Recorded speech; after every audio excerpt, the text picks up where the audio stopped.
Welcome to the Jake Turner Podcast, where we share tools to win in life, health, and business. I'm Jake Turner. I have my doctorate in nursing anesthesia and I'm a certified life coach. Today's guest spent decades with his hands on the heartbeat of animals, listening, learning, and redefining what it means to heal. Dr. Marc Smith is a pioneer in integrative veterinary medicine, blending Eastern and Western techniques to help pets live longer, healthier, and happier lives. He's the founder of Pet Towel Pet Foods, co-creator of TCVM Pet Supply, and a leading voice bringing holistic care into modern veterinary practice. But beyond the science, his work is about something deeper, the connection between humans, animals, and nature, and how that bond can change how we all live. Please welcome my friend, Dr. Marc Smith. Jake, thank you very much. I'm excited to be here today. Yeah, me too. I think it's going to be neat, you know. Yeah, I think it's great. I want to preface this, you are my dog's veterinarian. So I am, and I relish it. And thank you. You're probably 45 minutes away from my clinic, and you probably passed 10 vet clinics on the way there, and that means a lot to me and the staff for sure. It's a big deal. Well, thank you so much. Well, someone who takes care of my dog is a big deal. Yeah. You know, he's like a son to me, so I want. And he's a good one too. He is. Yeah, he's our other third guest here on the podcast. He's probably listening to me, critiquing me, I'm sure. Yeah. You've said work-life balance is a myth, but purpose is sustainable. What moment made you realize that wasn't just a quote? It was your life? That's a great question. So I started practice in 1998. So I've been doing it 27 years. I first went to the vet when I was 15 years old, just curiosity. And probably around COVID, I started to get a little bit tired. I wouldn't say burnout, but just tired. And I had to study, identify, look at, why do I do this? Why am I a veterinarian?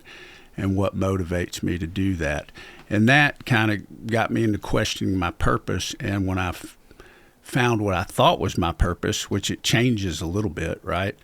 That kept me motivated, kept me determined to continue on and do things that I think I was capable of. So it was kind of like a rebirth of me that kept me from being burned out, gave me a purpose to keep on pushing to do what I do. Well, and I think it's a very important concept you're talking about, because when you don't have your purpose, it's hard to have that drive or what's going on. And I remember last time we were I brought my dog to the vet, we were having some of this conversation to where you're having a little bit of struggle with your purpose. And yeah. I discussed before we even started talking today that my purpose is that God put me here to help people. And the main way I'm doing that is with coaching. And it's very common that as life progresses, our purpose is this, but sometimes it needs to change. And I think you're going through that, I'm definitely going through that. Which is important to gain that clarity. Could you talk a little bit more about what it feels like not having, I would say, 100% clarity on your purpose? Yeah, it's tough a little bit because I know there's still a lot of in me to give to people and to give to pets. But there's some days, I may not feel that way about myself really. And it bogs you down a little bit. So, I'd say mostly now I try to be conscious of it and try to explore it and be present about, what is Marc Smith's real purpose here in veterinary medicine? What's allowed me to do it now for 27 years? Just questions like that, but mostly my presence and my consciousness of, what's my real underlying purpose? Because after you've spayed 1,000 dogs or sewed up 3,000 wounds, it's kind of the same thing. You know what I'm talking about. Yeah. I mean, I haven't cut any dog's balls off, but I can imagine after doing it. After you do it many times, it's the same thing. Yeah. And so it gets mundane, Sure. And so there's something deeper in there in why I do it. Yeah, I'm sure it is. And I think that if you explore it some more, or I'm always here for you. I could help you explore that sometime too. We can Yeah. always talk about it and see how I could help you. Yeah. Help you with that. There's certain exercises you can do, like a roadmap exercise that I've done before. It's like a visualization technique. You go through and think about what your goals are. And I think as you get older, it can seem, I don't want to say pointless, but different to think like, oh, what are my goals for 25 years from now? But I think it's a good thing to do, because then you have a realistic expectation of your life and what you want to accomplish. And I think as life goes by, like I just turned 40, I still am thinking 20, 40 years in the future. Yeah. And I think that also is what keeps you going, saying, what am I capable of? How do I realistically feel? Not telling yourself the story of, I'm old, I'm not capable, I can't do it. That's the thing I can't stand, is people tell themselves, I can't. Right. Well, I'm 56. And so it's more pressing for me, it seems like. One problem that I have is, a lot of not everybody, but a couple of our team members at the clinic are younger. So it's a little bit, for some reason, it seems a little bit more of a challenge for me to connect with them on a lot of different things. I don't know, maybe that's normal, right? But I feel like it can be a little bit of a struggle for me. What do you think the struggle is? Probably me. And not being able to either change and adapt to them, or, my mindset is kind of barrel through, push through, and I think sometimes you have to do that. But they may not feel the same way that I do, and I struggle sometimes to accept that. As far as your mentality being like, work harder, push through this? Yep. Versus strategy, or, I think sometimes you just got to force yourself to do things you don't want to do, and you just have to do it. And I'm a big believer in the yin-yang theory. 50% is bad, 50 is good, and it's always changing and moving, and it's dynamic. And lots of times if I force myself to do something that I don't want to do, when I get it done, I feel good about being able to do that. So, a perfect example might be, we have a dog that comes in at 4:45, has been hit by a car, right? And, for 27 years, I've took care of that dog to the best of my ability. And that may mean we run late at work. But that's been my priority, and that's what I've done. And sometimes other people may not want to do that just because it's time for them to be off, right? Just that kind of mentality. Sometimes I struggle with that. Yeah. I would struggle with that too. Yeah. Why do you struggle with it? Well, because my priority is my work and being of value to other people. And now I'm getting to the point where, there's people that have come to my practice for 25 years, and I feel like I have a duty to serve those people, even if it comes out of the boundaries of my work. Right. And so I do it. Yeah. I think I can relate to that, whether it's coaching a client or in healthcare. Someone needs your help. It's a real bad look to be like, oh, yeah, shift ends at 7. Sorry. It's a real bad one. Sorry your dog got hit. Yeah. Run to the emergency clinic. Yeah. Yeah. And I'm getting that age where people want me to be involved, or I guess because I've done it long enough, they've built up trust in what I do and what I recommend. And so I don't do that, but it's a struggle keeping our team together sometimes to believe in that mission, Yeah. No, I agree. You built a career treating animals, but when did you realize this job was actually about people? That was probably when I was about 40. Okay. And I don't know why I picked that age. It may have something to do with my family dynamics, maybe 45.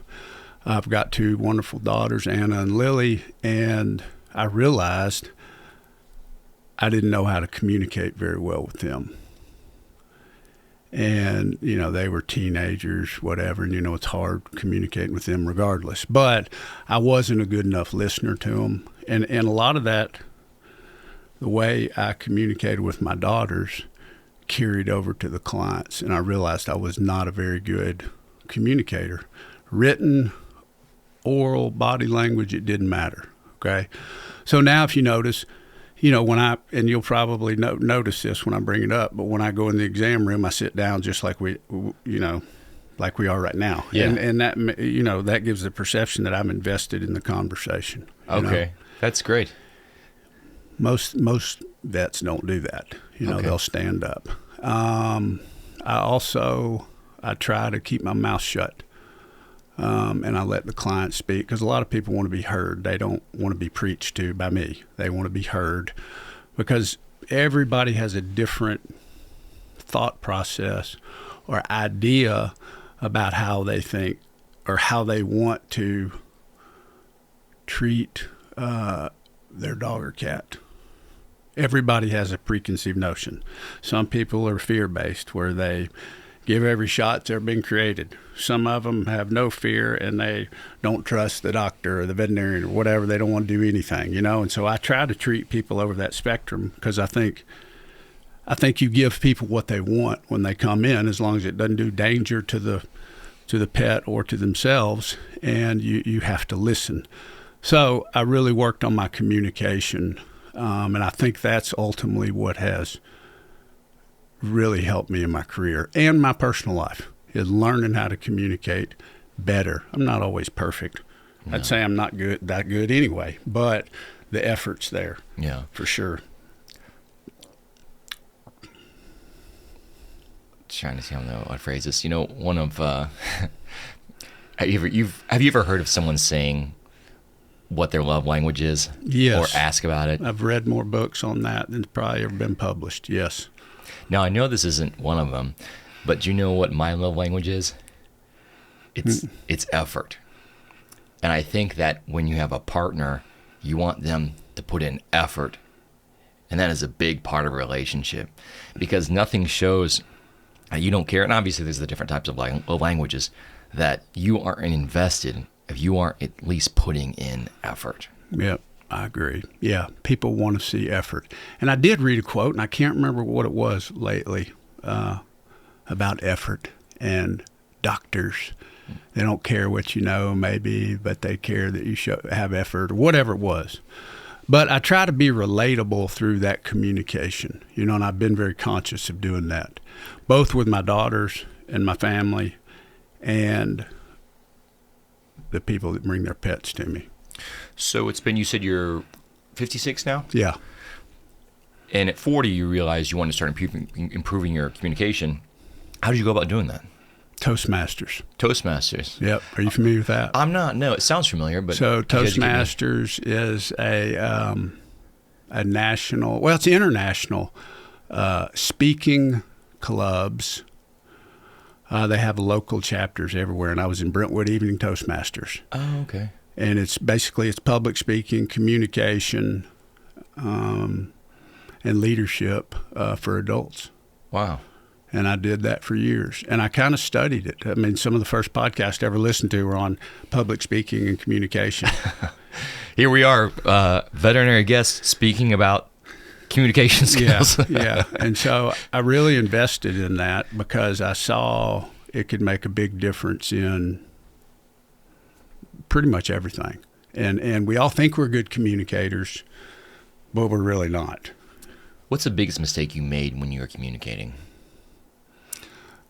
Probably not keeping my mouth shut and listening to people. Just learning how to shut my mouth. That was, and really listening to what they said and respond to what they say, not just what I was conjuring up in my mind. Yeah, it's important. I don't know if you can tell, one thing I learned through my coaching process is to just maybe pause a little bit longer. Yes. And I do that intentionally in the podcast. Well, two things. Makes editing easier. But most importantly, it makes you feel heard. Yeah. I have some questions I want to ask you, but I'm not just sitting here thinking, what's the next thing I want to say? Yeah. I want to hear and respond to what you're saying to make you feel heard. Yes. Because I do care about you and want to make you feel heard. Yep. That's good. Yeah. What's the biggest misconception people have about veterinarians that you wish would disappear?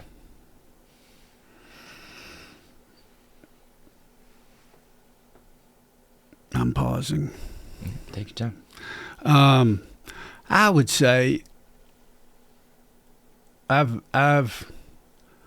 met many veterinarians, and one misconception is that I think the general public thinks, at least now, that veterinarians are veterinarians because of financial reasons. And I have yet to meet one in my 27-year career that went into veterinary medicine specifically to make money. Really?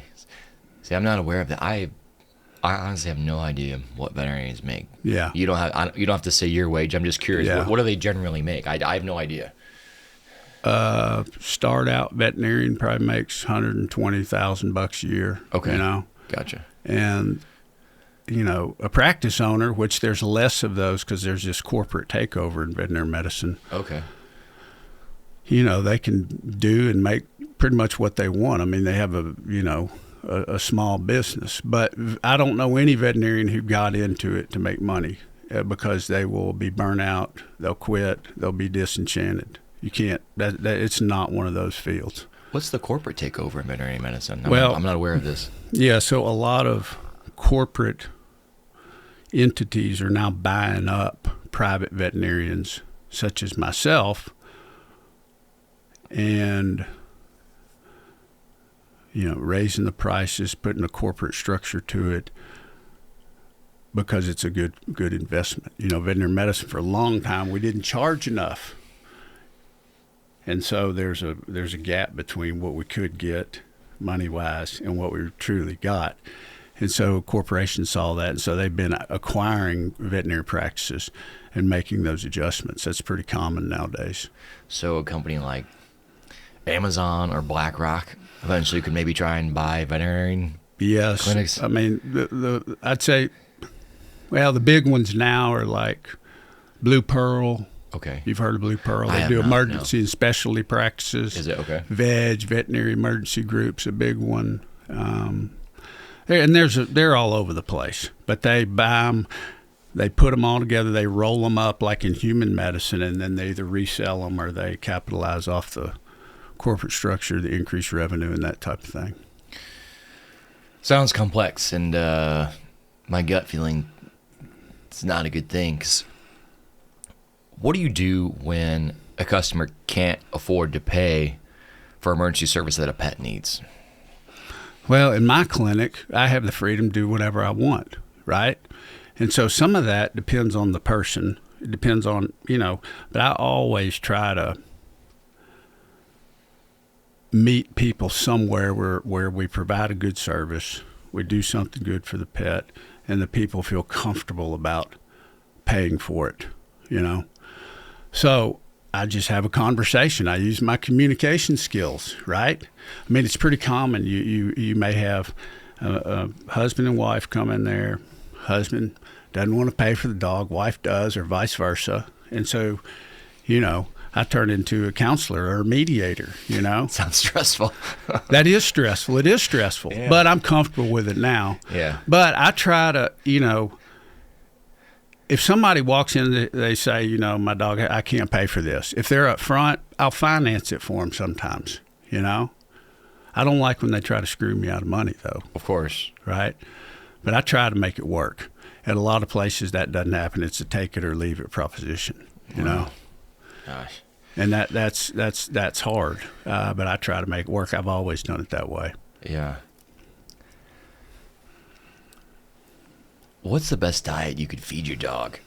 I feed my dog dry food. Yeah. I know some people that feed their dog wet food, which I've heard before. That's just when you want to have dog put on weight. Yeah. Or the raw food. What's the best? Some of that depends. Okay. So the problem is, dry food is great for convenience, right? It usually costs less, right? It's great for that. And so But most of those are carbohydrate-based diets. So the dogs, since we've neutered them and fixed them, they have no metabolic furnace. They gain weight, right? A lot of them get fat. Oh, okay. And in veterinary medicine, we've called that the obesity epidemic. Well, it's really not that. It's more like a management epidemic. Okay. So wait, so in America there's an obesity epidemic with people and pets? Yes, and pets. Yes. So then you go into wet foods and you know, they're mostly the same thing, except for the animals may get a little bit more moisture throughout the day eating it. And sometimes they're more palatable diets. Then you go into these boutique pet foods, raw foods, dehydrated foods, all this. Mm-hmm. And they're more like, you know, a human prepared food. Right. Overall, I think those foods are better for the pets, okay? But, you know, that comes with not as much convenience. True. Costs more, and not everybody's willing to invest that kind of money or the time into either home cooking for their pet or seeking out those boutique pet foods. Yeah. And so I think a fresh pet food is the best, specifically primarily for weight control, longevity, and things like that. Okay. But it's not always practical for people. Sure. It wouldn't be practical for me. Yeah. I don't have the time. Yeah. So lots of times I'll encourage people to use a variety of different types of foods just in case of an emergency. You know, you can't ever tell what's going to happen. And lots of times when you switch a pet's diet acutely, or you know, one day they're eating this and you got to go out of town on an emergency because your mother's sick, and you go to the border and they switch them to this, the dogs get sick. You know? Okay. So lots of times I think it's best to use a little bit of everything. Okay. Because I have someone meal prep for me. I like to cook, but it saves me a lot of time. So I'm like, well, maybe I could have them cook food for my dog. Yeah. It seems a little ridiculous. Or maybe buy some of these other ones. You know, we could, I don't know, Farmer's Dog or whatever. Yeah. Whatever's ones are good. I mean, then I wonder, do I mess with my dog's diet because he's at a healthy weight? He seems happy. Well, those are all good, valid points, because all dogs don't do well, even on the best diets. They don't all do well. Some of them can't eat it. Some get sick. Some lose too much weight. You know, some of it's a physiologic difference in each dog. Yeah. You know, so sure. It's just one of those things, you know, people have to try it and see and what fits in with their lifestyle and their schedule. Everybody's got great intentions. Sure. But carrying through with it sometimes can be hard. Well, absolutely. And that applies to anything in life. It's your intention's usually there. It's that follow through, that discipline is hard. Is the hard part. It's very tough. Tell me about the moment you decided to become a veterinarian. Was it on purpose or an accident? That's a great question. I was probably 15, 16 years old, and there was three things I wanted to do at the time. It was definitely on purpose, okay? And I wasn't a very good student, like high school. No, crappy. Because you got to be really smart to get in veterinarian school these days, don't you? Yeah, but I just was a student. I didn't care. I like girls and sports and to fish. You know, that's what I like to do. All great things. But I finally decided I wanted to do three things. Something where I could be outside, gave me the opportunity to be outside. I wanted to do something that was difficult to accomplish. That was always, you know, that kind of be a doctor or CRNA or lawyer or something like the architect. I wanted to do something that was difficult and took some grind to accomplish, and something where I could be a lifelong learner. That was something that interests me. And veterinary medicine kind of fit that mold. I had a friend whose dad was a veterinarian, and he died, and his mother suggested that I become a veterinarian. And when she told me that, I kind of looked into it more. And ultimately, when I was probably 19, 20, I knew what I wanted to do. So it was very purposeful. And what's the route to it? Because I know it briefly. I have a biology degree besides my nursing and anesthesia. But it's for sure 4-year biology degree, right? And then you go into veterinary school? Then you go to vet school 4 years. Okay. And then that makes you a general vet. Like I'm a general practitioner. Okay. Then you can do, if you want to do advanced training, you can do that. And most of the time, that's in surgery, oncology, another 2 years. And what's the chance of getting in veterinary school? Because last time I heard, when I was getting my biology degree, and that was like 2008, Yeah. it was very hard, almost harder than getting to medical school. Yeah, it's hard. It's hard. I'm not sure it was that hard when I got in. I don't know. But it's difficult. Most people don't get in. Yeah. I had a girl from Vanderbilt one time come up my clinic and intern, and I don't like Vanderbilt, but she was so damn smart. I mean, and sharp and on top of it. And she didn't get in, and she was upset, and I couldn't believe it. She finally ended up getting in the next year. I think most people now have to apply 2 years. Okay. And it was really shocking because she was really top notch. And so they go off a lot of different metrics now to decide who gets in. Yeah, probably just because there's so many applicants. Yeah, and the applications have gone up a lot, and they're opening new schools, and but it's difficult. Yeah, you can't mess around in school for sure. Yeah. Can't have too much girls and fishing. No, can't do that. Too much drinking, hanging out all night, can't do that. You got a C from Dr. Harvey, Yeah. the lowest grade of your life. Yep.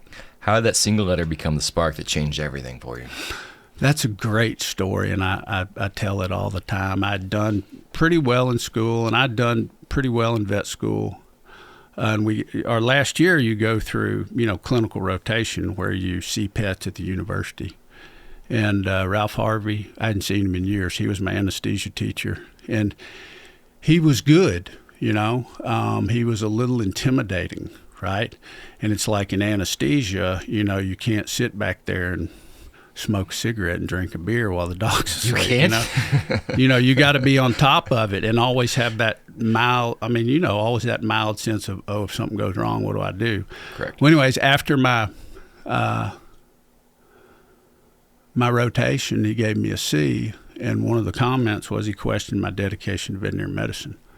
And that really, I still don't know why he did that. Maybe he didn't like me, but it really lit my fire a little bit, as far as a professional motivation to do what I do. And that was really impactful. I mean, I think that's what a good teacher is. I didn't like it.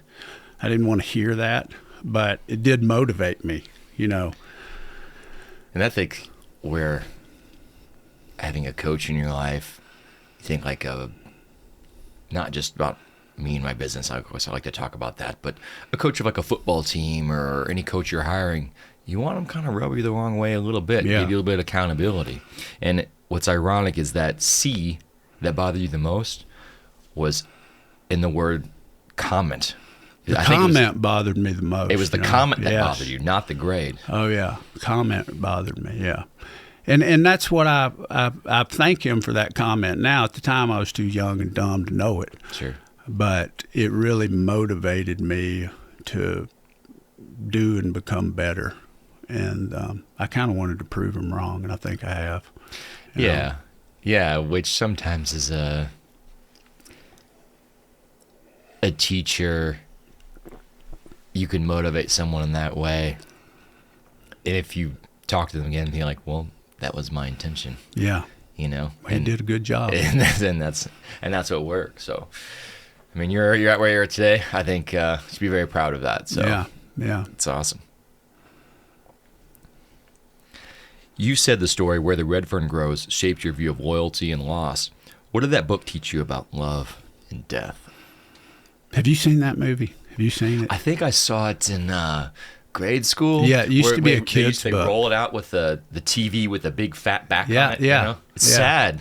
It's very sad, and it's funny because I watched it in grade school, and I used to hunt all the time. Yeah. I love that. And so when I was about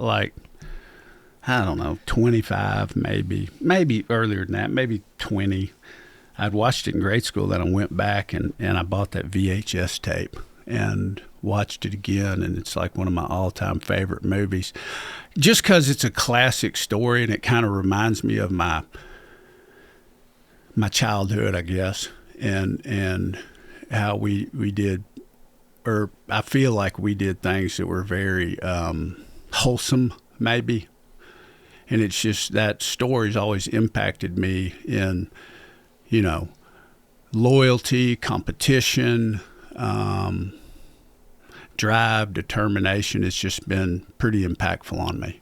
What was the story? Because I can't remember. What's the brief? The brief one is little young kid bought, saved up money, was in the Ozarks, lived in the Ozarks, saved up money, bought 2 coonhounds, trained them, went competition, and then one of them gets killed, the other one mopes, and the other one dies, and ultimately a red fern grows over where they're buried. Okay. And the red fern, I can't remember what it signified, but it signified something, I think, some Indian ritual or something, I don't know. Okay. But it was, it's always been that show was very impactful, or that movie was very impactful on me. I'll have to watch it again. Yeah, I still like watching it. Yeah. I'm sure I would too. I'll have to pull it up again. Yeah. Certain things, I don't watch a lot of TV shows over again. Some people will do that. They'll watch like The Office over again, or Friends and things, and they do that because it's certainty in their life. Yeah. It's familiar. Oh, I can always count on this. Yeah. But you need a sense of variety in your life too. I do like to revisit things from my childhood. Times like that would be great for that sense of nostalgia. Mm-hmm. Yeah, it's just a fantastic book. There's a book and a movie, and it really resonates with me. Yeah, I had to read the book in school, and then we watched the movie. Of course, usually the book is better than the movie, typically. Yeah. Not always, but generally speaking. You practice both Eastern and Western medicine. What's one thing each side still refuses to admit about each other? That's a fantastic question. I would say the Westerners, I think they fail to see that there's other ways of treating things that you weren't taught in school. I was in that segment for a while. I think the Easterners, or maybe the other side of the coin, doesn't see that for a lot of, especially acute diseases, Western medicine's way better, And so I think there's some fault on both sides.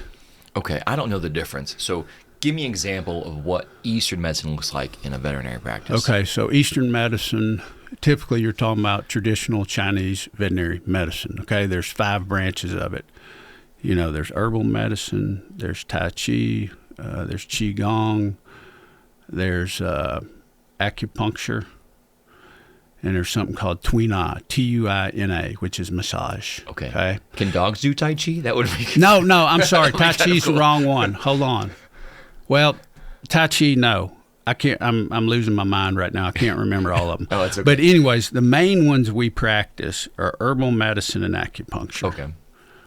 Yeah. Most veterinarians do who are into Eastern medicine. Okay, cool. Okay, and so basically those things I think are equal to, if not better than, a lot of the Western medicines we have. Okay, but learning how to integrate those is the challenge, and extrapolating what people want.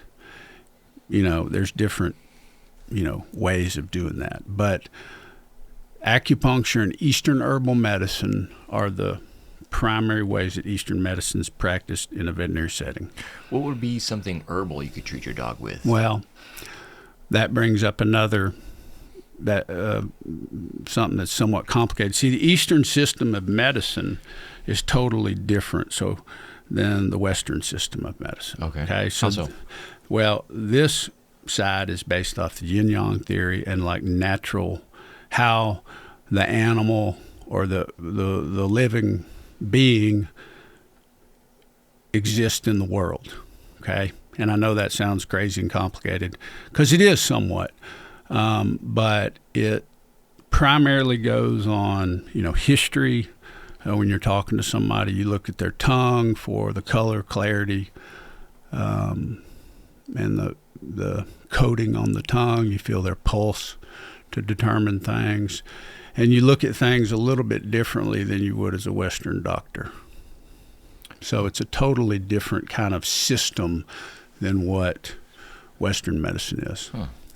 Yeah, very interesting. Probably a more holistic approach. Yeah, holistic, natural, how you relate to the world, stuff like that. Yeah. Have you ever done Tai Chi before? No, not Tai Chi. I started doing a little bit, just kind of randomly. Mm-hmm. There's an exercise I like to do for dirt bike training and things, for chronic pain called foundation training. If you YouTube it, it's great. And I was doing it with my buddy Rick the other day, and I'm like, have you done Tai Chi? And you're like, well, let's just do a quick Tai Chi workout, And so it's like a 7-minute workout you can do. But I thought it was really interesting because you hear people talk about energy and things like that. And it sounds like nonsense sometimes. Yeah. But as you're doing some of these movements, it's like gathering and moving energy, and you could feel it while you're doing it. And it was really relaxing and simple things with balance that at the end of the workout, it felt really good and relaxing to do. Mm-hmm. I think one way to describe energy, because I struggle with that for a long time, is, think about how you feel in certain situations when you come into proximity to another person. For instance, if you walk into a store and the person behind the desk is like, hey, Jake, how's it going? Man, you look great. Yeah. Oh, me? Yeah, you look great, right? How does that make you feel? That's the energy versus if you walk in somewhere and they keep their head down and, be with you in a minute. What kind of energy does that, how does that make you feel? What's going through you at that time? I think that's a good way to look at energy, for people who are struggling with that concept. And there's times I walk into a room with a client and I can feel a bad energy. Yeah. I don't want myself, I don't like myself talking to myself and me mistaking that energy, but sometimes I feel a bad energy, or with a dog that wants to bite me. Sometimes the dog got a bad energy. Usually maybe from a client, it's they're angry or sad or something. Or scared, or I'd say a combination. And those, I learned about energy when I was trained. Those are lower levels of energy. And the thing is that I've heard, I don't know how true it is, but there's something to it that it's like a magnetic field that you let off. Yeah. And when your energies are these lower levels, these lower frequencies, it all sounds like woo-woo stuff. But I think anyone can relate to if someone who's really pissed off and angry all the time, or just the moment when they walk into a room, you can feel the energy is different. Yes. It's way different. Yeah. Versus if someone's at a very high level of energy, as far as a emotional state of gratefulness, a visionary, they're calm, you can also feel that too. Like, oh, yes, something's different in like a peaceful, calm way. And I think I can speak in healthcare, but I'm guessing it is effective in the veterinary practice as well too. If you are calm, grounded, especially in a state of an emergency when a pet needs surgery or there's a crisis, being calm, collected, I would guess would be very beneficial to everyone in the room, and especially the patient. Always try to stay that way, yeah. And if something good happens, you just act like it happens all the time. Right. Yeah. That's what you do. Yeah, I think it's a good way of approaching that. What's one treatment you've used that sounded crazy until it worked? I'd say acupuncture. Really? Yeah. So, I did traditional hardcore Western medicine for 10 years. I primarily worked on horses when I first got out, okay? And I was made to look like a total fool sometimes when I denounced or didn't accept any other kind of treatment besides Western medicine. And that was at a point where I said, even if I don't ever use any of these Eastern principles, I need to know what I'm talking about. And that's when I went back to school for it. So I would say acupuncture. Okay, so besides your veterinary training, you went back to school to learn some Eastern medicine stuff? Yes, Okay. I went back I have a master's degree. Now, don't start laughing. In traditional. I'm going to laugh. Just because you're like, traditional Chinese veterinary medicine for pets. Yes, I've Okay. got a master's degree in that. Okay. I mean, that doesn't seem funny to me. Why do you think I was going to laugh at that? Because people do all the time. Really? You know. Why? Yeah, I don't know. Because it's funny, I guess. I don't know. Maybe because they're not open-minded. Maybe that. But yeah, I went back to school. It took a long time, a lot of study, and we had to do a research paper, and I did it over about 6 years.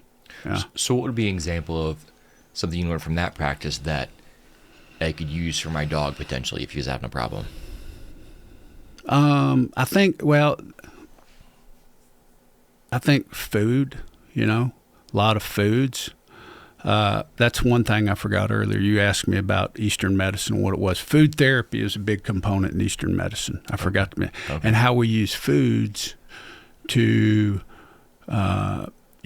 treat and heal disease in dogs according to the yin-yang theory.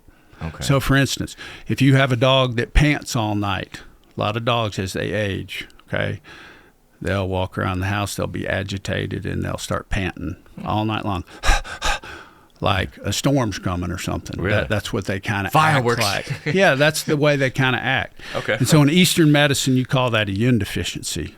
And Okay. what that means is, according to yin-yang theory, yin is the cooling component. When it's deficient, the default of that is heat comes out because, it's a dynamic situation. And so heat's manifest in the dog. They pant. They can't get, relaxed. They may drink water more. They may pee more, stuff like that. And so there's certain foods you can feed to treat a yin deficiency. The energy the dog is exhibiting is heat due to the deficiency of yin. And so you can feed foods, cooling foods. You say cooling foods, huh? Yeah, and cooling foods, it's pretty unique. So a lot of these foods are Like ice cubes?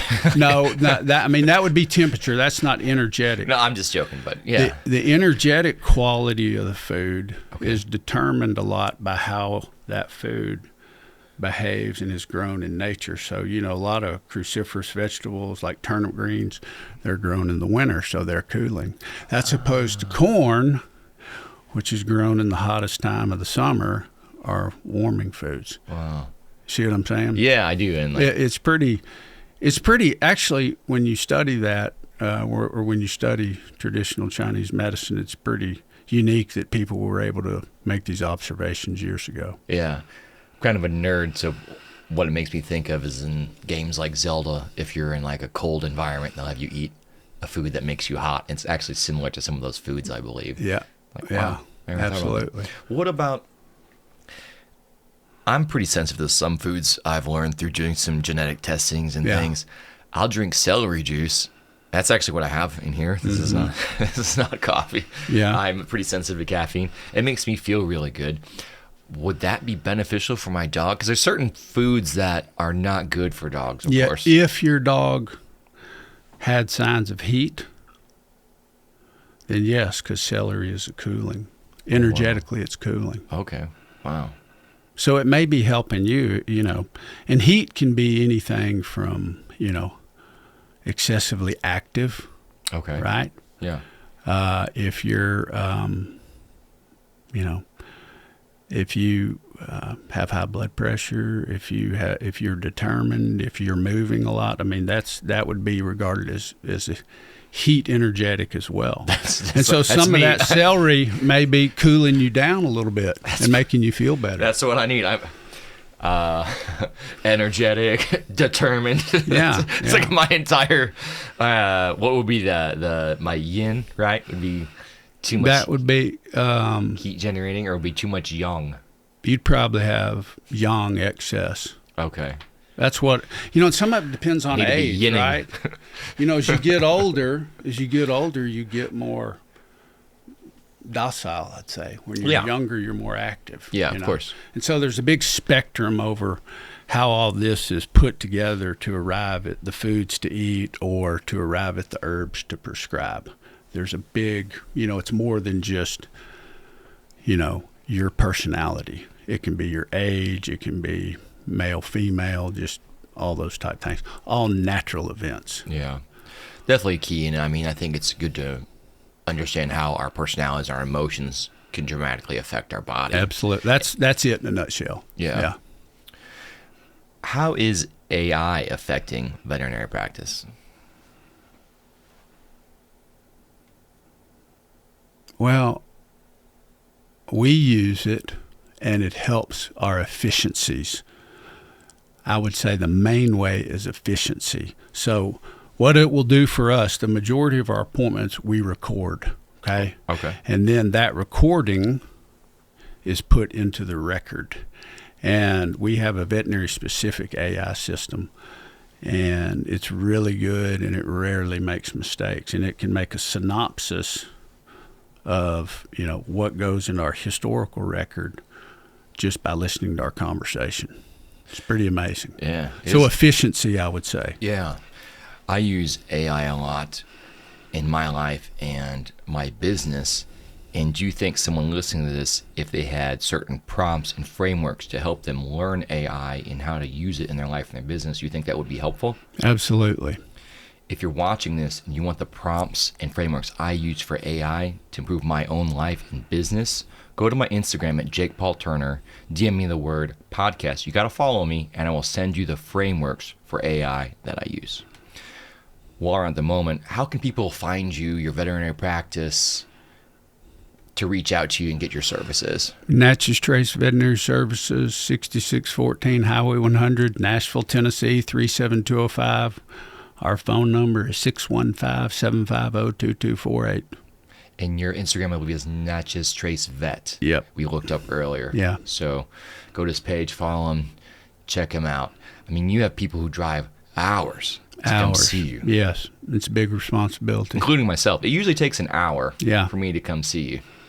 I do, and it's. I'm grateful for that, and I appreciate all the people that do that. I really do, and you know, I try to emphasize to people in our clinic, our team, which we have a great people, incredible. They're the best. They need to recognize that, and the reason why people do that is they trust us and they trust you, and we have to be serious about that. People will pass 10 or 15 veterinarians to come to me, and it's a great honor, but it's a big responsibility, and we got to take care of those people. Of course, and treating someone like a guest. You know, I don't have a son yet, but my dog is my son.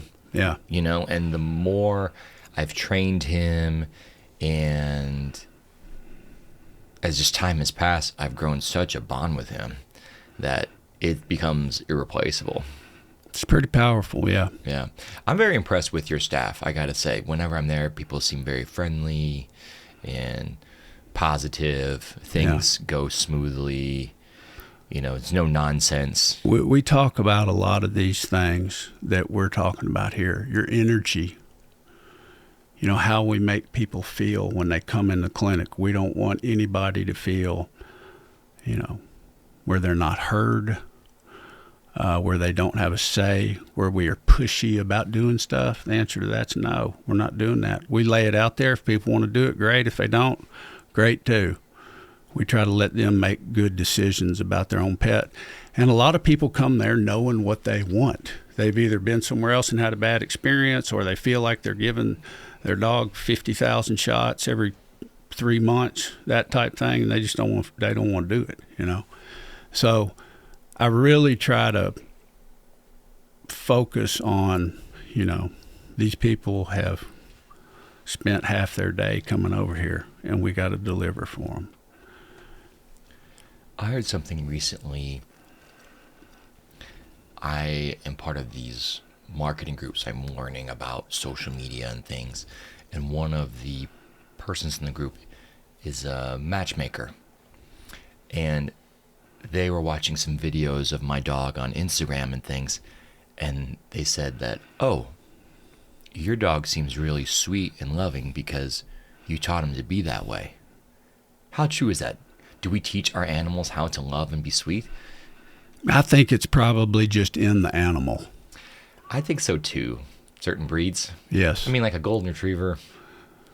How They're many sweet and loving. No, Yeah. not many. Yeah, Not many. There are not many that aren't. No, Yeah, not many. yeah, and as much as I appreciate the compliment from her, I agree with you more so. I mean, the environmental impact on the way pets behave is profound, right? And course. certain ones have been bred to behave a certain way that we may not always agree with, but a lot of it just comes down to the temperament of the dog, and what their role is, and it's very hard to change that. If you have one that's aggressive, a lot of times it's going to be hard to change it. Yeah, of course.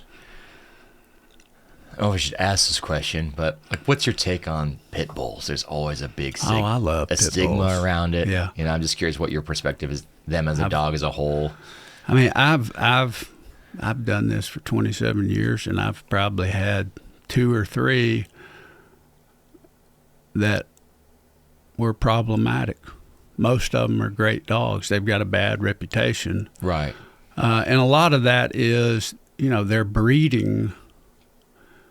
Their breeding impacts that, and then their environment also impacts that.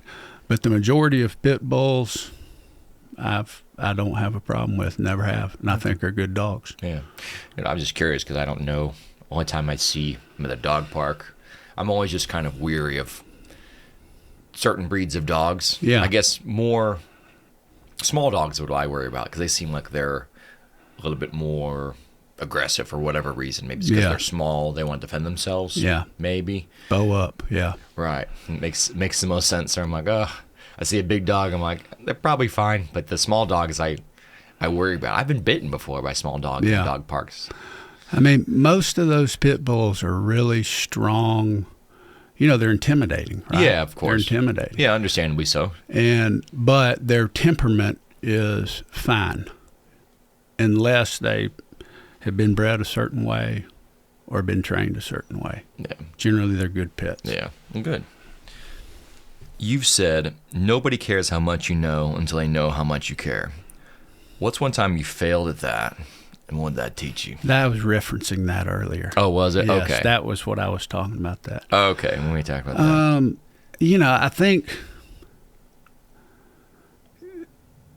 I think caring about the outcome. Okay. Is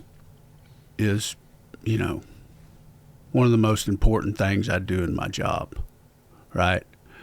People want to know when they're spending money with somebody, they want to know you care about the outcome for their pet and their situation. That's what I meant by that. Okay, gotcha. And I heard that, I can't remember who made that quote, but I heard that in the context of medical care, primarily for people. Yeah. And I do care. It bothers me. Yeah. I mean, if something doesn't go right, it'll bother me for 3 days. Well, and that's what's going to set you apart being a good practitioner, because what I've noticed in healthcare is what sets the good practitioners away from the not so good is that you have to care, and also think that is going to protect us in the future, especially with people always worried about their job getting replaced by AI. Well, AI doesn't care. And the thing is, you can know what to do, but if you don't care, you're not going to do it. Yeah. And that's the biggest difference. It's putting that forth, that little bit of extra effort, doing a follow-up call with a client, going and checking on a patient when you have some extra time and seeing how they're doing. People remember that stuff. And then also can dramatically change how you care for a patient too. Because people can change, I'm sure pets can change too, drastically in 15 minutes or a day, depending when you're checking back up on them. It's funny because every once in a while, I'll have somebody come in, and I've done work for them for 20 years, let's say, and they'll reference something that I did that I didn't even remember, and they're like, I can't believe you did that, or our family really appreciates that kind of feedback. It may have been I called them on Sunday, or it may have been I put their dog to sleep at their house or whatever. But those are the kind of things that are really meaningful in what I do. Yeah, and oftentimes I think we're making an impact and we may not even remember it. Yeah. When in someone else's lives, it's completely life-changing. I had a time where, I won't say his name, but I used to work in the ER as a technician. And someone I knew came in and I took care of them and they had a good outcome and they've always been forever grateful. Yeah. And, that situation, they reach back and sometimes they'll send me a message like, you saved my life. I really appreciate you in that situation. And it'd be like, wait, what'd I do? Because sometimes you start doing it so often, yeah, you don't People remember. Don't even you know. just don't remember it. Don't remember it. But I like to hear it, Of course. I like to hear it. And I like to hear it about my staff, like when you said a minute ago how the staff was when you come in the clinic. That means a lot to me. Yeah. Yeah, because I want to see them do well too. Yeah. Oh, absolutely. And they do well. Jose, I'm podcasting now. He's so funny. I talk about like good energy, and even like pets can pick up on it. So there's an exercise I do in the morning called priming, and so it just puts me in a really good emotional meditative state. And the more I've done it, when I'm near the end of the exercise, I'm just like really feeling good.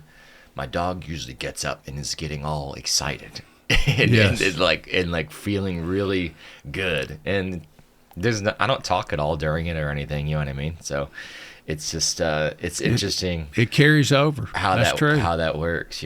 Jose, lay down. A lot of I see a lot of pets that have anxiety. Yeah. Because the owners have anxiety, and usually it feeds off one another. Yeah. That type of thing. So yeah, there's definitely a carryover there.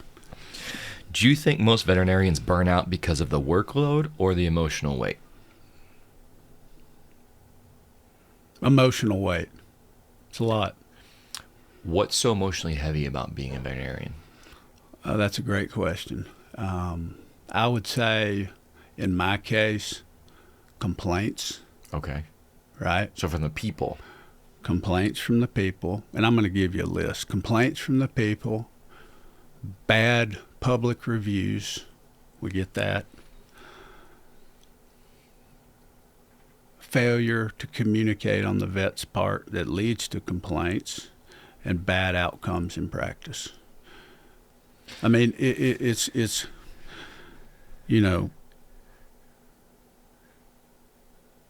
if you pay $800, we'll get your dog to quit itching, right? There's that then to a lot of veterinary medicine. Well, I don't have $800. Yeah. Well, $300, you may be able to get them to quit itching for a week. You see what I'm saying? Yeah. I mean, and that creates emotional stress on you because you want the pet to feel better. Right. You want the clients happy. Right. But their role in this, they've got to pay money for it. And, sometimes it can get really expensive and almost cost prohibitive. But sure, no matter what, it weighs on that person, the veterinarian. It weighs on them. And, it's really getting more difficult for me now because I've done it so long. So a lot of puppies I see, they may come in at 6 weeks old, and I got to put them to sleep when they're 15. Wow. And that can weigh on you too. Yeah. I imagine that would be extremely hard. Well, I mean, what's it like on a day where you have to put a dog to sleep and then 10 minutes later you got to go see a patient for the first time and assess them after doing something very emotionally heavy? It's tough. I mean, I've gotten somewhat used to it, but it's really a hard dynamic, the way you communicate and talk to the people during that time. You don't learn that in vet school. You learn that by doing it. Yeah. The way you try to rebound and have resilience and go into the next client and not be impacted. And then the staff, lots of times they struggle with it too, and trying to be a mentor and a leader and somewhat of a coach to them. can be difficult. I mean, it's extraordinarily difficult. Oh yeah, of course. Like I've seen death in healthcare, but I just sit here and think of the fact knowing like my dog's gonna die someday, and how am I gonna be able to handle that? Yeah. It's like, it's just like super tough. Yeah. To where I can only sit in that so long. Like, okay, what's the next question? It's extraordinarily hard. Yeah.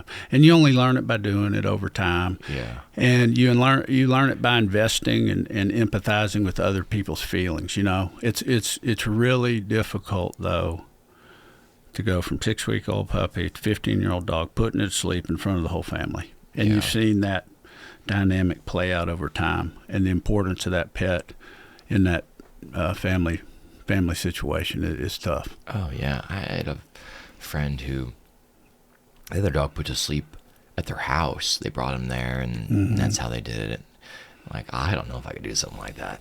It seems just so traumatic in that sense. And making the decision to do it is troubling too for people. And I never, probably up until 5-10 years ago, I never knew, or I didn't really hone in on the fact that lots of times people need that encouragement to make the decision. And I'm somebody they resort to help them through that decision. Yeah. I think the way I think about it, when my dog gets to that state in his life, out of a tough position, but out of love of not wanting him to suffer anymore, and to ease into his life, I think I'll be comfortable as much as I can be making that decision, where it's almost like discipline when I think about it, to where disciplining your pet is a hard thing to do because you love them. Then when it can cause them danger in their life, you'd want to try and help them from being in that situation. And like, by what I mean by that is, when I first got here to Tennessee, my dog will stop on a dime when I tell him stop. He's running, whatever, playing. And some people are scared of dogs, of course, for whatever reason, their past or how they've experienced dogs. My dog started charging towards one of my neighbors, and I just told him stop, and he just sat midway, and he's like gonna go lick him to death. You know what I mean? Mm-hmm. But then when I got up to the neighbor, I had a conversation with her, and she's like, oh, that's great, your dog's so disciplined. Our neighbor's dog ran out to the street yesterday, wouldn't stop, and got hit. And the dog ended up being okay, but seriously injured. It's in that case that discipline, what you didn't want to do for your dog, actually can prevent and save their life. Absolutely. And so I think that's an important thing to note about discipline. If you really love them or someone in your life, sometimes you have to implement that discipline to help them in a time when they're really going to need it. Structure and discipline. That's what makes dogs fit into the family. Yeah. And fit in the way we want them to fit in. We talked about communication a lot earlier. Mm-hmm. You said communication heals relationships. What's one moment where listening saved an animal's life?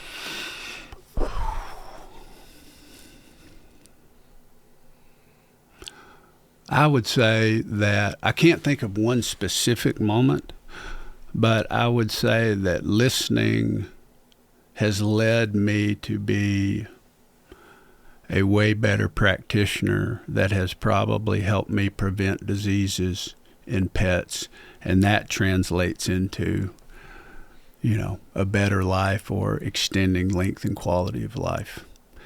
And, it may say something about my dog did this once and I kind of dismiss it.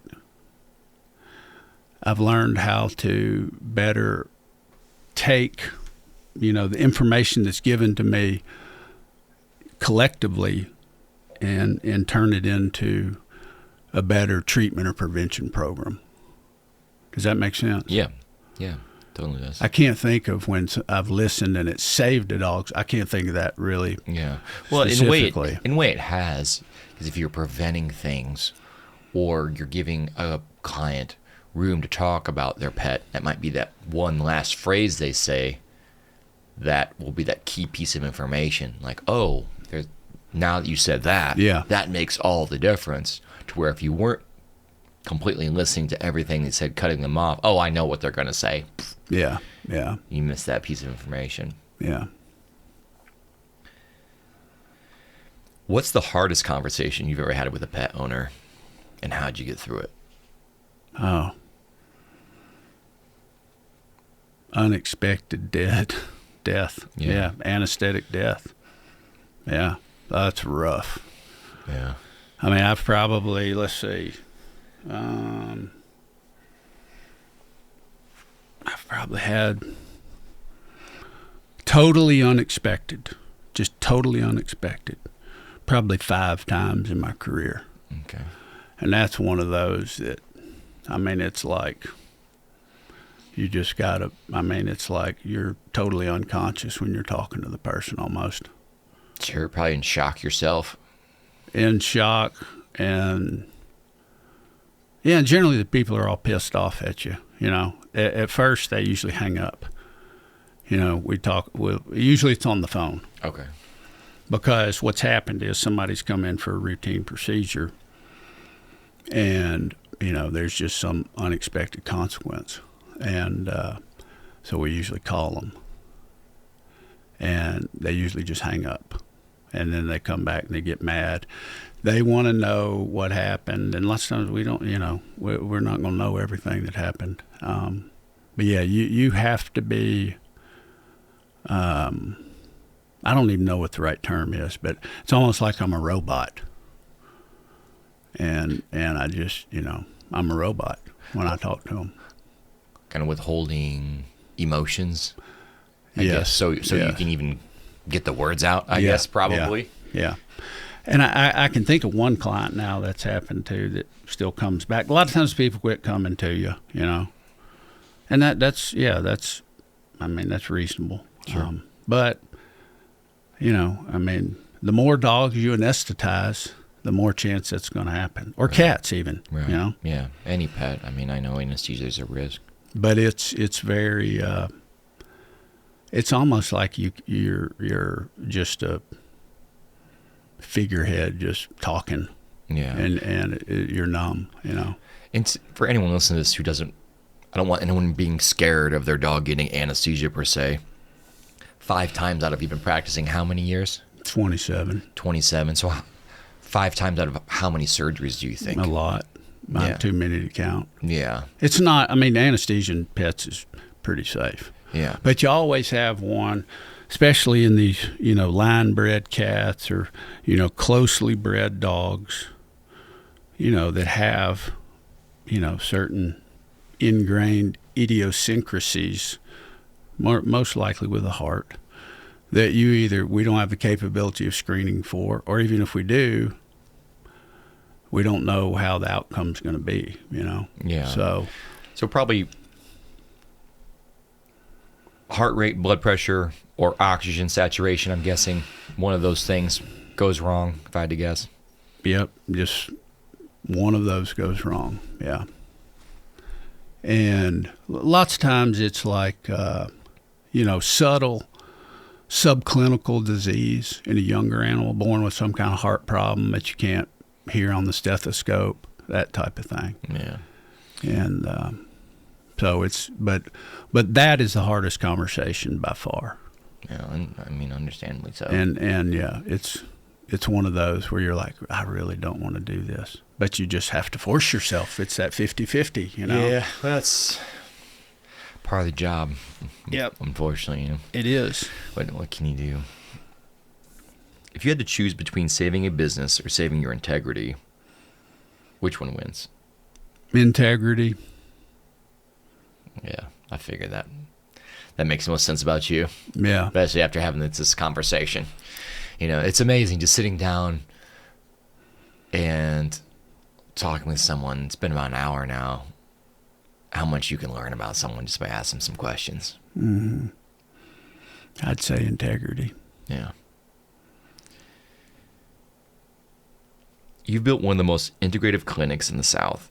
How do you keep innovating without losing your humanity?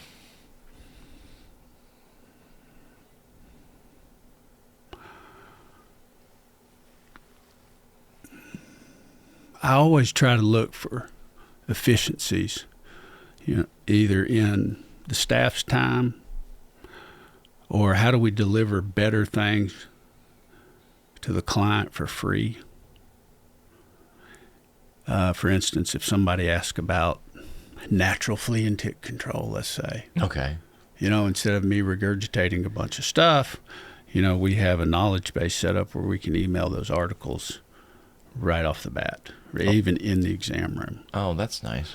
And so I would say efficiencies and a better customer experience are the ways we try to innovate.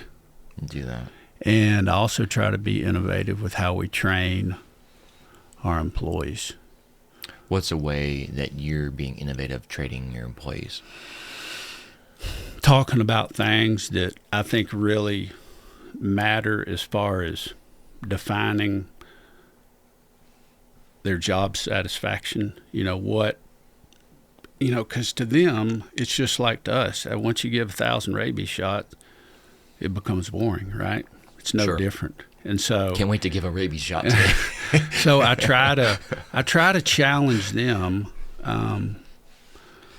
to think differently about the things that really matter, because anybody can be trained to give a rabies shot, right? Yeah. But not many people can be trained to listen, be in tune to other people's emotions, and become hyper aware of those things. That's what separates you. Yeah. Once you get a rabies shot, because you're randomly traveling or just living life, people will step on like a nail or get I guess it's more tetanus, right? Someone gets bit by a dog, like the dog park. How would you know? Oh, should I get a rabies shot? You talking about the person? Yeah. I would say, that's funny you mentioned that, but most of the time in the person, unless it's a total random dog and it's acting sick, there's really no need for a person to get a rabies shot. I've got a rabies shot. I'm vaccinated for rabies because I come into contact with 6 dogs all the time. Oh, okay.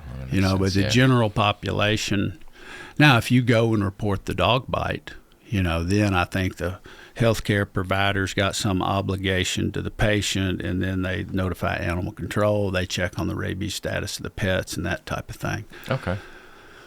So in 29 years, I've had one suspect dog for rabies. One suspect that had to go under a year-long quarantine for not being vaccinated. Okay. So it's not real. Around here, it's not real common. Now in India, I think they have rabies all the time in people. Oh, really? Yeah. Oh. Yeah. From dog bites. We get a few from like bat bites around here and stuff like that. Bat bites? Yeah. And wild animal. Yeah. Yeah. I think there's probably a couple every year, actually. Really? Mm-hmm. Huh. And, but, dog or pet, basically I wouldn't say it's non-existent, but it's really uncommon. Yeah. How do you do with work-life balance? You work a lot? Do you put some time into your mental and physical health? Because even through the pets, you're doing this mix of Eastern and Western medicine. Yeah. I'm curious, do you apply that to yourself? Yeah, I do, but not very good. Okay. Yeah, not the greatest at that. I do. I work out all the time. I box. I've started boxing like first of last year for the first time. Oh, that's cool. I have some hobbies, but I work a lot. I work usually 4 days a week, 8 to 6. And then I'll go home at night and do some stuff too that I can't get done during the day. Then I take 1 day off a week and I'll do some personal things and probably work half that day too. Okay. And some on the weekends. I work a lot, but I like it. I mean, I love it. I don't, it's not like work to me. Yeah. Well, that makes the biggest difference. Now, we talked about a story earlier, but have you ever heard the story of the Italian watchmaker? No. If I have, I don't remember it. Okay. So basically, there's this Italian guy. He owns a watch shop. And he goes into work, fixes a couple watches, repairs them, closes shop at 2, goes home, has lunch with his wife, then they go and watch the sunset in the evening, have a glass of wine. And one time, this venture capitalist from New York was getting his watch fixed, and he's like, well, why don't you stay open later than 2 o'clock, you know? He's like, you could easily teach more people to fix watches or keep your business later. You can make more money and do whatever you want. And he's like, well, why do that? Well, he could go home, have lunch with his wife, or, you know, go have a glass of wine with her at night and enjoy the sunset. And so the Italian watchmaker is like, well, that's what I do right now. You know, and so the point of the story is that oftentimes the way we run our life, or sometimes our business, is that we're waiting to make more money or think we got to get to this point in our life to actually enjoy it, when in reality, the simple things we want to do, we actually can be doing them right now, enjoying them. I'm not like the Italian watchmaker. No, you're not. I'm not. No. You're more the... Yeah, well, you're a Southern veterinarian, so it'd be... I'm not like... I should be. Yeah. And I need to take more time to do that. But right now, that's not me. That's not Marc Smith, Yeah. you know? Yeah. Who is Marc Smith? He's a husband, a dad, a son, and a good veterinarian. Yeah. Beyond that, who are you as a person? You ever thought about kind, Yeah, compassionate, empathetic, understanding. I try to be funny, Yeah. but I don't know if I am. I think you're pretty funny.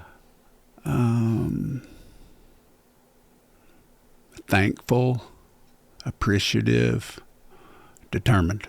Yeah. It's good. It's a good question to ask ourselves. It's like, who am I? Yeah. Who are you? And just to think about it. It can be a hard answer, too. You know? Course. Because we don't get asked that question. Mm-mm. It's important to know who we are, especially if someone else tries to tell you who you are and you're not sure. It can shake you a little bit. But when you are secure in who you are as a person and your purpose, people can say what they want. I've had people tell me, you're doing the podcast for this reason or that reason, or you're living your life this way because of this. I shrug my shoulders. It's like, okay, well, you can say whatever you want, but I'm secure in who I am as a person and why I'm doing things. And once you have that clarity and you know who you are, people can say whatever they want. Yeah, I feel that way about bad reviews, like Google reviews. Right, yeah, exactly. You know the quality of care you're providing. Yeah, I know it, and I know, you know, we make mistakes, but if we do, we own up to them, we fix it. Yeah. And I can't say they don't totally bother me, Sure. but 95% of it doesn't bother me anymore. Don't give a damn. Well, and the thing is, especially with like social media comments too, I respond to them, but you also got to be in a good emotional state, just like I am when I'm describing to you how I'm secure as a person, because you can brush them off, because people can say whatever they want. You have your intention, you know who you are, you know why you're doing those things. People can leave a bad review. You're out here doing your best and doing good in your practice. I know you are. So whatever they're saying, just go on. Just let it go. Because it's just and not. It's hard to do. Of course. Yeah. Understandably so. But it's necessary, and I think I'm finally over that. Yeah. Good. Letting it dictate what I do and all that. Bother me. Yeah. You know? Good. If someone's listening to this and they're on the fence about getting, let me say this again. If someone's listening to this and they're on the fence about getting coaching with me, what would you say to them? I would say that Jake is relatable. He listens like an expert. He knows what he's talking about, and if you will buy into the coaching experience, he will, or you will come out way better than you started. Well, thanks. Yeah, I appreciate that. It's very nice to say. Yeah.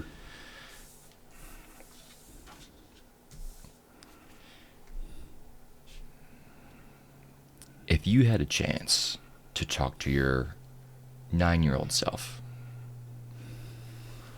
what would you say to him?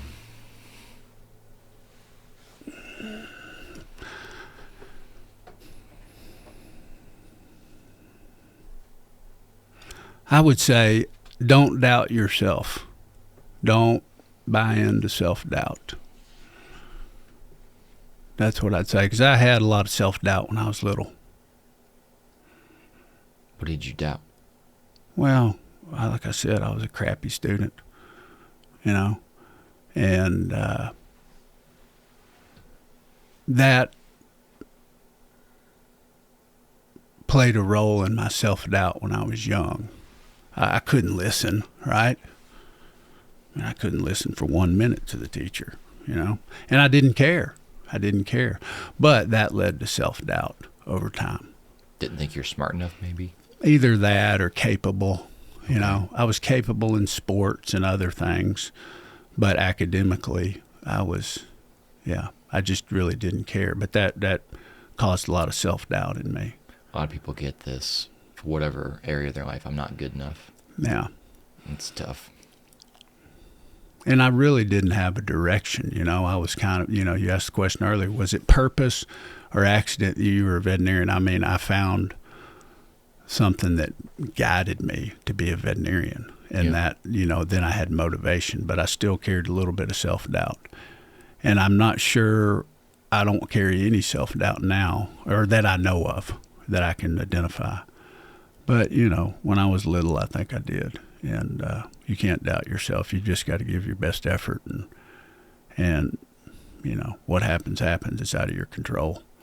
But effort's the key. Yeah, I love that. That's great. Yeah. All right, we're at a segment of the podcast where I'm going to ask you rapid-fire random questions. All right. Are you ready? Sure. All right. Just answer it. Don't explain. Yeah, maybe just short or quick answers. Yeah. Just Perfect. Boom, boom, boom, boom. Horses or dogs? Who understands humans better? Dogs. Coffee, matcha, or black tea before morning rounds? Coffee. What's harder to fix, a broken bone or a broken heart? Broken heart, way harder. Funniest pet name you've ever heard in the clinic? Otis. Otis. I don't know why, but...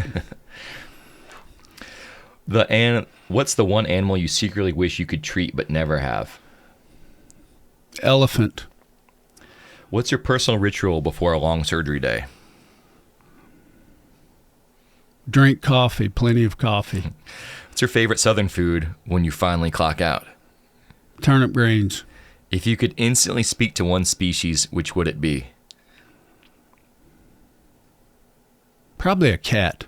A cat? Yes. What's one habit that keeps you grounded after chaos in the clinic? Woodworking. What's a book or movie that made you fall in deeper love with animals? Where the red fern grows. One piece of advice you'd give every new pet owner in Nashville? Discipline and structure.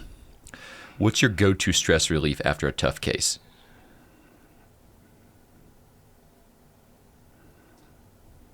Boxing. What's the strangest thing an owner has ever asked you to do? I can't say on the podcast. Okay, we'll just leave it at that. A lot of strange things, I promise you. Okay. If you had to describe your clinic in one word, what would it be? The best. The last question. What's the one decision that has made the biggest difference in your life?